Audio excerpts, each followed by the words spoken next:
అగ్రిగోల్డ్ బాధితులకు ఏపీ ప్రభుత్వం good news ప్రకటించింది. అధికారంలోకి వచ్చినప్పటి నుంచి ఎన్నికల ముందు ఇచ్చిన హామీలను ఒక్కొక్కటిగా అమలు చేసుకుంటూ వస్తున్నారు CM YS Jaganmohan Reddy.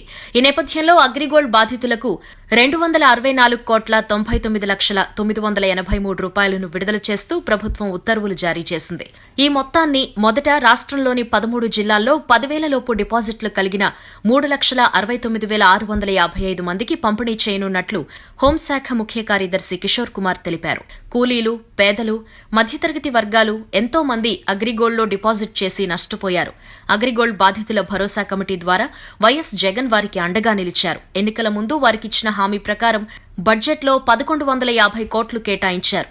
High court ఆదేశాల మేరకు జిల్లా లీగల్ సెల్ అథారిటీ చైర్మన్, కలెక్టర్లు ప్రతిపాదించిన ప్రకారం 10,000 రూపాయల లోపు డిపాజిటర్ల జాబితాకు అనుగుణంగా పంపిణీ చేయనున్నారు. 20,000 రూపాయల డిపాజిట్లకు సంబంధించి కూడా పరిశీలన జరుగుతున్నట్లు తెలిసింది. ఉత్తరాంధ్ర నుంచి చూస్తున్నటువంటి వీటాక్ టీవీని అందరూ సబ్స్క్రైబ్ చేయాలి. ఎందుకంటే ఉత్తరాంధ్ర సమగ్రాభివృద్ధి జరగాలంటే, ఉత్తరాంధ్ర ఓవరాల్ డెవలప్మెంట్ కావాలంటే ఈరోజు ఉత్తరాంధ్ర బేస్తో ఉన్నటువంటి మీడియా ఎంతైనా అవసరం. అలాంటి మీడియాలో వీటాక్ టీవీ నెంబర్ 1 కావాలని, వీటాక్ టీవీని అందరూ ఆదరించి సబ్స్క్రైబ్ చేసి ఉత్తరాంధ్ర సమగ్రాభివృద్ధికి సహకరించాలని పాత్రికేయుడిగా, ఉత్తరాంధ్ర జర్నలిస్ట్ ఫ్రంట్ అధ్యక్షుడిగా కోరుతున్నాను. Thank you.